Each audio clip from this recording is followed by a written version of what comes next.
The first time I saw Lucky Luciano, he was teaching a naval intelligence officer how to properly fold a pocket square. Prison grays don't usually come with breast pockets, but Lucky had somehow convinced the warden at Great Meadow Correctional to make an exception. "Style," he said, adjusting the fabric with fingers that had ordered more deaths than most generals, "is what separates us from the animals." The officer, Commander Haffenden, though he'd have preferred I didn't remember his name, stood there in his crisp whites, taking fashion advice from America's most notorious gangster.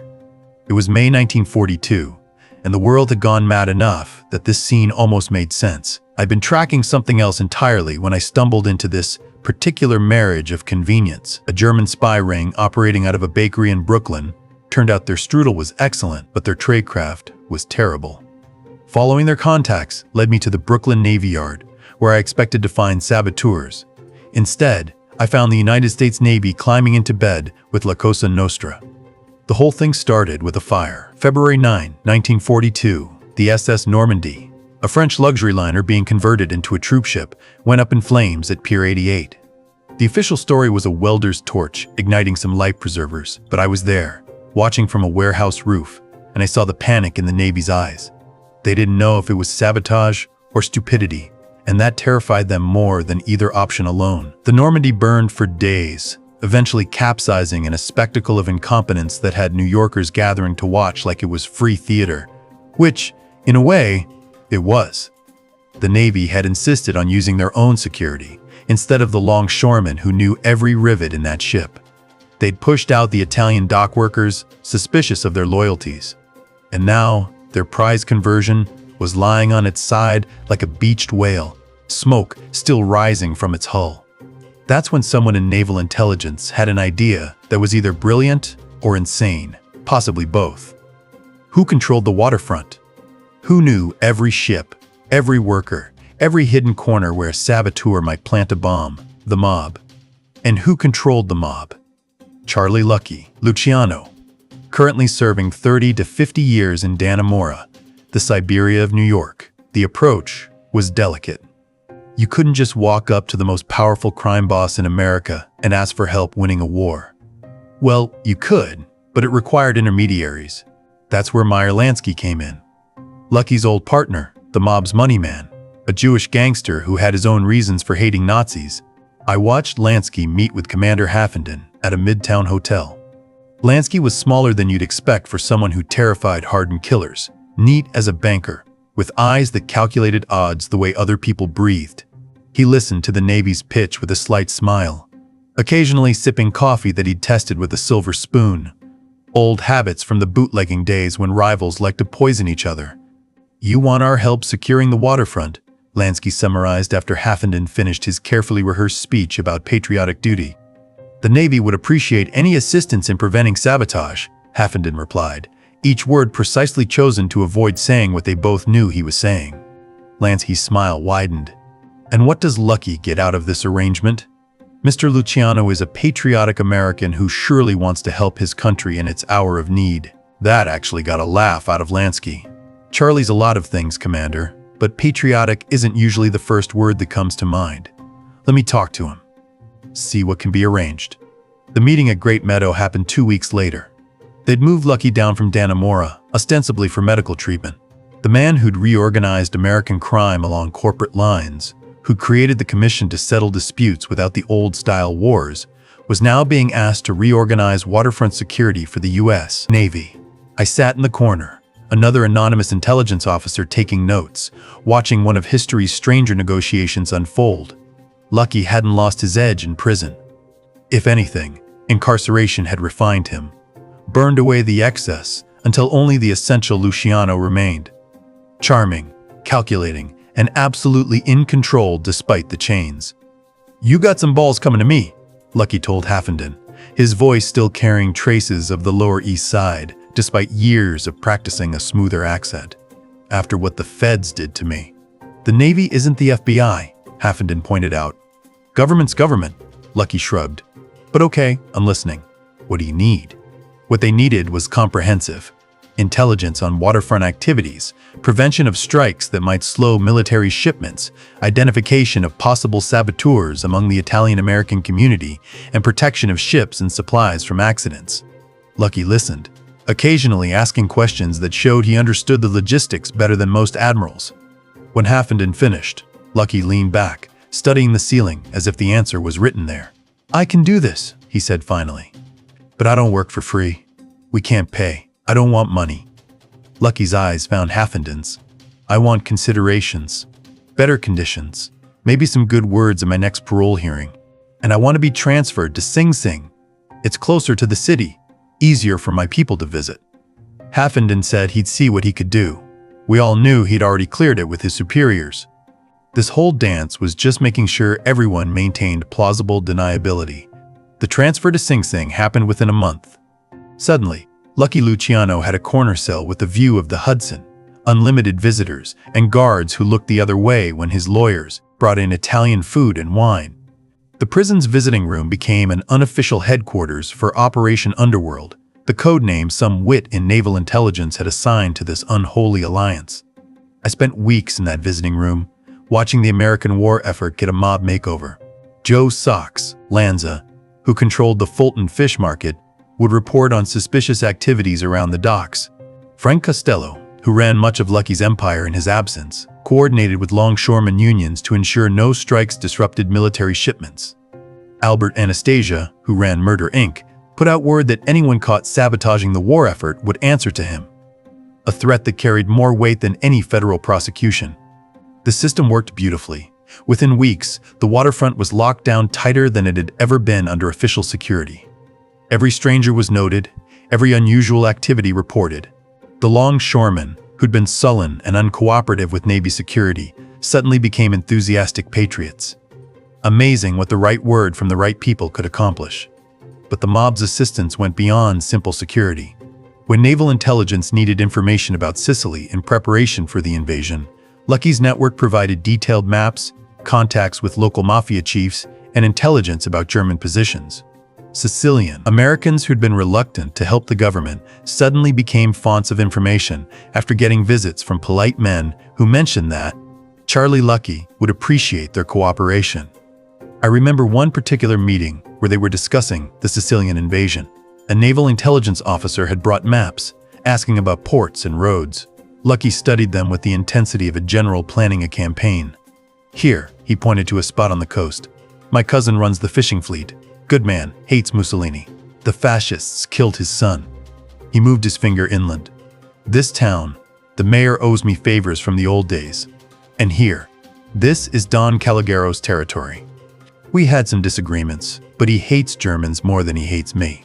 The officer took notes, trying to maintain professional composure while getting invasion intelligence from a convicted felon. "How reliable are these contacts?" Lucky gave him a look that could have frozen the Hudson. "When I say someone's good, they're good. My word still means something, even from in here." The intelligence proved invaluable. When American forces landed in Sicily, they found surprising support from locals who'd been contacted by Lucky's network. Mafia leaders who'd been suppressed by Mussolini saw the Americans as liberators, especially when those Americans came with greetings from Charlie Lucky. But the relationship wasn't without its complications. The mob saw this as an opportunity to expand operations under the cover of patriotism. Theft from military supplies increased, though it was carefully managed to avoid disrupting the war effort. Black market goods flowed through mob-controlled channels, and anyone who complained found themselves labeled as potentially disloyal, subject to investigation by both naval intelligence and more informal enforcement. I watched one confrontation between a supply officer who'd noticed discrepancies and Frank Costello. The officer, Lieutenant Morrison, was young and idealistic, convinced he was uncovering sabotage. "These numbers don't add up," Morrison insisted, showing Costello shipping manifests. "We're losing 10% of certain supplies between loading and delivery." Costello, immaculate in a suit that cost more than Morrison made in a year, smiled paternally. "Lieutenant, let me explain something. That 10%? Think of it as insurance. It keeps the other 90% flowing smooth. No strikes, no slowdowns, no accidents. You want to make an issue of this. Maybe we get labor troubles. Maybe ships don't load on time. Maybe that 90% becomes 60, 50. You understand?" Morrison understood. He also understood that complaining further would mark him as someone who didn't grasp the necessities of wartime. The reports were quietly buried. The Navy wasn't naive about what was happening. They knew they were being used even as they used the mob. But the calculation was simple. A bit of organized crime was preferable to Nazi sabotage. Ships were sailing on time, supplies were flowing, and the waterfront was secure. If some of those supplies ended up on the black market, if certain mobsters got rich from wartime contracts, that was a price they were willing to pay. The relationship deepened as the war progressed. When the Navy needed Italian-speaking agents for intelligence work, the mob provided translators who happened to be skilled at extracting information. When resistance groups in Italy needed supplies, mob smuggling networks proved remarkably efficient at delivery. When captured Italian soldiers needed to be interrogated, mob-connected Italian Americans served as interpreters, often recognizing regional dialects and local customs that military translators missed. One operation I observed involved turning Italian POWs into intelligence assets. The mob interpreters would identify prisoners from their home regions in Sicily or southern Italy, then mention names of local respected figures who happened to be Mafia connected. The prisoners, hearing familiar names and voices, would open up in ways they never would to official interrogators. "It's like this," one mob interpreter explained to me. "These boys, they're scared, far from home. They hear someone who sounds like their uncle, who knows their village priest, who can tell them their mama's maiden name. Suddenly, we're paisans, not enemies. They'll tell us things they wouldn't tell their own officers." The intelligence gathered this way was remarkable. Troop positions, supply routes, morale problems, conflicts between German and Italian forces, all flowing through casual conversations that felt more like family reunions than interrogations. But the most audacious part of Operation Underworld was yet to come. As the invasion of Italy progressed, Lucky's network became even more valuable. Mafia contacts in Italy provided safe houses for Allied agents, guided troops through mountain passes, and identified fascist collaborators. In some towns, the Mafia essentially handed control to Allied forces, having already eliminated or neutralized fascist officials. I was in Sicily shortly after the invasion, attached to an intelligence unit trying to establish civilian governance.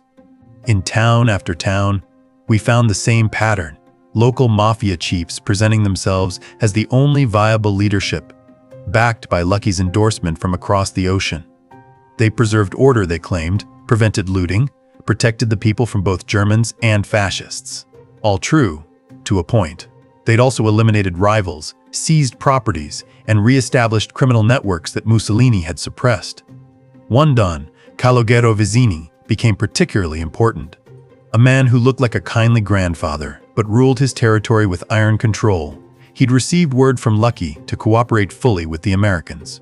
When our unit arrived in his town, he'd already prepared lists of fascist sympathizers, German collaborators, and reliable men who could serve in a provisional government, most of whom happened to be his associates. "Don Calogero," our commanding officer said carefully, "we appreciate your assistance, but we need to ensure that the new government represents all the people, not just certain interests." The Don smiled, an expression that didn't reach his eyes. "Of course, Colonel, but you must understand, these are the men who fought the fascists, who kept order during chaos. The people trust them. To ignore their service would be ungrateful." The threat was politely delivered but unmistakable. Cooperate with the existing power structure, or face resistance that could make governing impossible. The colonel, a practical man, chose cooperation. This pattern repeated across Sicily and southern Italy. The Mafia, decimated by Mussolini, was reborn under American protection. Men who'd been criminals became mayors, police chiefs, respected citizens, all because a convicted mobster in Sing Sing prison had given the word. Back in New York, Lucky held court like a government in exile. His visitors now included not just mobsters but military officers, intelligence agents, and occasionally politicians who needed something done quietly. The fiction that he was just another prisoner had long since evaporated. Guards joked that Sing Sing had two wardens, the official one and Charlie Lucky. I attended one meeting where they were discussing post-war plans. The war was clearly winding down, and everyone was positioning for what came next. Lucky, ever the strategist, was already thinking ahead. "When this is over," he told his visitors, "they're going to want to forget all this happened. The Navy making deals with criminals? That's not going to look good in the history books, so we need to be smart about how we play this. Meyer Lansky nodded. We've kept our end. No strikes, no sabotage, good intelligence. They owe us. They owe us nothing, Lucky corrected. Gratitude has a short shelf life, especially in politics, but we got something better. We got proof that we're patriots. That counts for something. He was right, of course. When the war ended, the full extent of Operation Underworld was quickly classified. The Navy didn't want questions about their methods. The mob didn't want scrutiny of their wartime activities. Both sides had reasons to keep quiet. But Lucky had one more card to play. In 1946, with the war over and his usefulness presumably ended, he petitioned for executive clemency. His lawyers argued that his service to the country warranted consideration. The Navy, in carefully worded letters, acknowledged that certain individuals had provided valuable assistance during the war. The political pressure was intense, but subtle. Italian-American groups, many influenced by mob connections, lobbied for Lucky's release. Veterans who'd benefited from mob supplied intelligence in Italy added their voices. Politicians who'd received wartime support from mob-controlled unions found themselves reminded of past favors. Governor Thomas Dewey, who'd built his career prosecuting Lucky, found himself in an impossible position. Releasing Lucky would look like corruption. Keeping him imprisoned after his wartime service would anger powerful constituencies. Dewey found a middle ground. Commutation of sentence with immediate deportation to Italy. On February 9, 1946, 4 years to the day after the Normandy fire that started it all, Lucky Luciano walked out of Sing Sing. He was taken directly to a ship bound for Italy, technically a free man, but forever exiled from the country he'd helped protect. I watched from the dock as they loaded him aboard. He looked older, grayer, but still carried himself like a man who owned the world. In a way, he did. His network remained intact, his power undiminished. Exile was just another business challenge to overcome. The aftermath of Operation Underworld rippled through decades. The Sicilian Mafia, revitalized by their wartime restoration, would eventually grow into a major force in international drug trafficking. The American mob, validated by their patriotic service, entered a golden age of power and influence in the 1950s. The precedent of government cooperation with organized crime, once established, proved hard to break. But perhaps the most lasting impact was on intelligence operations. The success of Operation Underworld taught American intelligence agencies that criminals could be valuable assets. The CIA would later recruit mob figures for operations in Cuba, Central America, and elsewhere. The line between law enforcement and law-breaking, once crossed, proved impossible to redraw. I tracked some of the key players in later years. Meyer Lansky built a gambling empire in Cuba and Las Vegas, always careful to maintain his image as a patriot who'd helped his country. Frank Costello became known as the Prime Minister of the Underworld, his wartime service giving him a veneer of respectability. Joe Adonis, Albert Anastasia, and others leveraged their wartime connections into expanded criminal enterprises. Lucky himself never returned to America, but his influence remained strong. From Italy, he coordinated drug trafficking networks, organized crime summits, and maintained his position as the de facto head of the American Mafia. When he died in 1962, reportedly of a heart attack at Naples airport, some wondered if his past had finally caught up with him. The timing was suspicious. He'd been scheduled to meet with American filmmakers about a movie dealing with his wartime service. The full truth about Operation Underworld didn't emerge until decades later, through Freedom of Information Act requests and deathbed confessions. Even then, much remained classified or destroyed. The Navy maintained it had been a necessary expedient. The mob figures who survived insisted they'd been patriots serving their country. Both were telling the truth, from a certain point of view. I visited the Brooklyn Navy Yard years later, now mostly abandoned, its glory days long past. The docks where Operation Underworld had played out were rusting and empty, but I could still see the ghosts. Naval officers huddling with mobsters, longshoremen passing intelligence, ships loading for war under the watchful eyes of Murder Inc. An old longshoreman, one of the few who remembered those days, shared a drink with me in a waterfront bar. It was crazy times, he said, his hands scarred from decades of dock work. We had Anastasia's boys working security better than any cops. Nobody stole nothing. Nobody slowed down work. You showed up late? You might get a talking to from some guy who'd killed 10 people before breakfast. Were you scared? I asked. He laughed. Scared? Nah. Long as you did your job, you were golden. Safer than peacetime, really. The mob had rules, you know? The government, they just had paperwork. That distinction between the mob's personal touch and the government's bureaucracy was key to Operation Underworld's success. The Navy could issue orders, but the mob could issue threats that carried immediate, personal weight. A saboteur might risk federal prison, but would he risk ending up in the East River? The calculation was simple and effective. The operation also revealed uncomfortable truths about American society. The mob's power on the waterfront wasn't created by the war. It was merely utilized. The corruption, the violence, the parallel power structure that could deliver what the government couldn't. All of that existed before and continued after. Operation Underworld just made it official, temporarily. Some of the intelligence officers involved struggled with what they'd done. Commander Haffenden, who'd been Lucky's primary Navy contact, reportedly had nightmares about shaking hands with killers. He'd done his duty, protected American ships and sailors, but at what cost? When he died in 1952, his widow found boxes of documents about Operation Underworld that he'd kept, despite orders to destroy them, a man trying to preserve evidence of his own moral compromise. Others were more pragmatic. Captain Roscoe McFall, who'd overseen much of the operation, went on to a successful career in intelligence, applying lessons learned from working with criminals to Cold War operations. "You use the tools available," he told me once. In war, morality is a luxury you can't always afford. But what struck me most about Operation Underworld was how it revealed the fluid nature of power in America.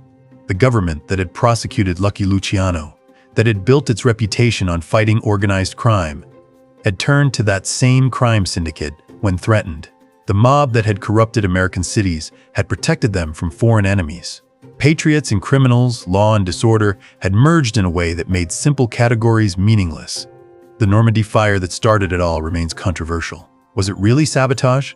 The FBI said no, just an accident. But I was there, and I saw things that never made it into reports. A man running from the scene who looked remarkably like someone I'd later see in mob meetings. Security guards, who were conveniently absent.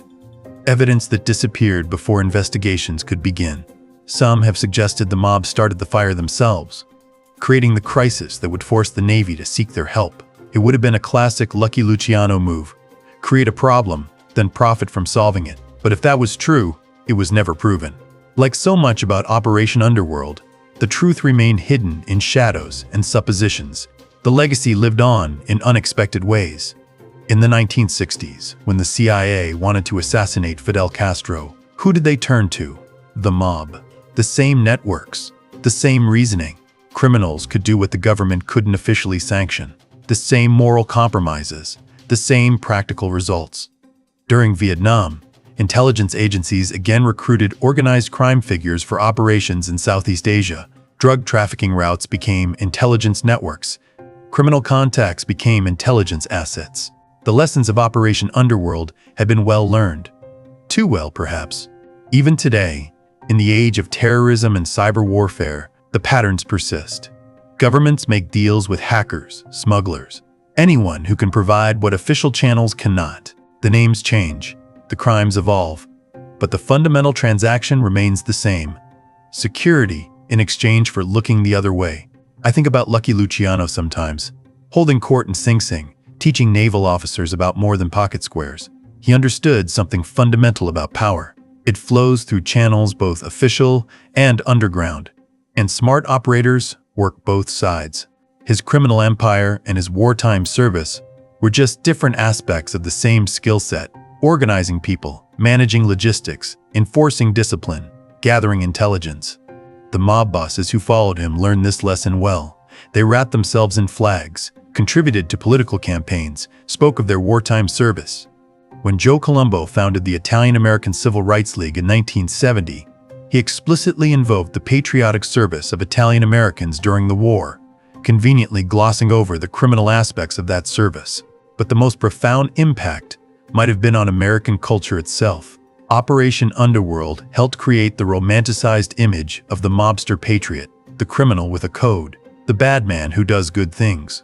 Every movie that shows a sympathetic gangster, every story about honor among thieves, owes something to the moment when the U.S. Navy shook hands with Lucky Luciano. The waterfront today is transformed.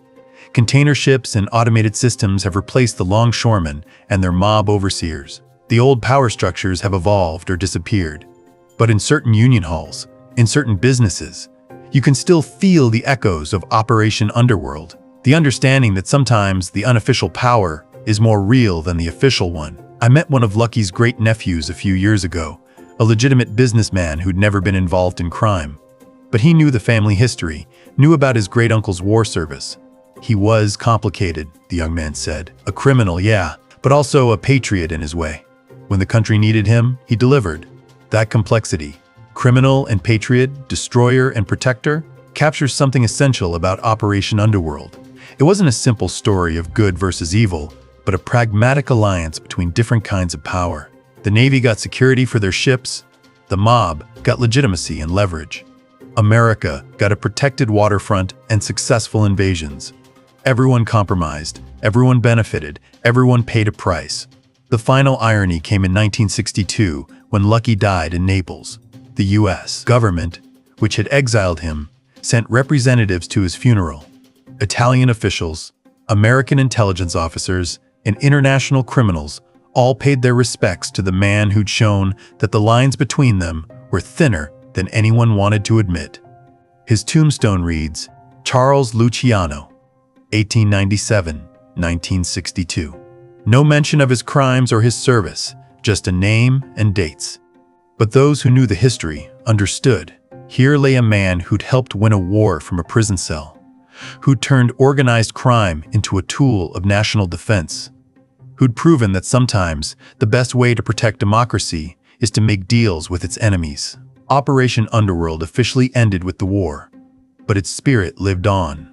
Every time law enforcement makes a deal with an informant, every time intelligence agencies recruit assets from the criminal world, every time security requires compromise with unsavory characters, the ghost of Lucky Luciano smiles from his Sing Sing cell. The records remain partially classified even today. Names are redacted, operations are vague. The full extent of mob involvement in the war effort is still hidden. Perhaps it's better that way. Some truths are too complicated for simple histories, too nuanced for clear moral judgments. But for those of us who were there, who watched naval officers take lessons from mob bosses, who saw patriotism and crime merge in service of victory, the lesson was clear. Power is power, whether it wears a uniform or a pinstripe suit. And in desperate times, those with power will always find common ground, no matter which side of the law they normally stand on. The war on ideas that COINTELPRO represented was still decades away. But Operation Underworld laid the groundwork. It showed that the government could work with anyone if the cause was important enough, that moral flexibility was sometimes necessary for survival. It normalized the abnormal, made the unthinkable practical. In the end, Operation Underworld was both a stunning success and a moral failure. It protected American ships and helped win the war. It also empowered criminals and corrupted institutions. It showed American pragmatism at its best and its worst. The willingness to do whatever works, regardless of the long-term consequences. Lucky Luciano never got to come home, but in a way, he never left. His influence, his methods, his understanding of power as a fluid, practical thing rather than a moral absolute. All of that became part of American intelligence doctrine. The boy from the Lower East Side, who'd risen to rule American crime, had, in his way, helped shape American victory. When people ask me about the strangest thing I've seen in my long journey through history, I sometimes think of that scene in Sing Sing. Lucky Luciano teaching a naval commander about pocket squares while planning the defense of American ports. It captures something essential about how the world really works, behind all the official stories and moral certainties. Power finds power, regardless of its source. Necessity makes strange alliances. And sometimes, just sometimes, the bad guys help save the day, for their own reasons, on their own terms, but effectively nonetheless. That's the lesson of Operation Underworld. written in invisible ink on the pages of our history books, known to those who were there, hidden from those who prefer their stories simple. The waterfront is quiet now, but I can still hear the echoes. Mob bosses giving orders that protected democracy, naval officers shaking hands with killers, and somewhere in a prison cell, Lucky Luciano smiling at the beautiful absurdity of it all. He'd beaten the system by joining it, served his country by serving himself, and proved that in America, even a gangster could be a patriot if the price was right. That's the real legacy of Operation Underworld. Not just that it happened, but that it worked. And in working, it changed how America thought about power, crime, and the prices worth paying for security. The mob helped win World War II, and in winning, they won something for themselves that no amount of crime could have achieved, a place in history as the gangsters who saved America. I suppose that's how it happened. Or how I remember it anyway. The truth, it's never where you think it is. Until next time. The Witness.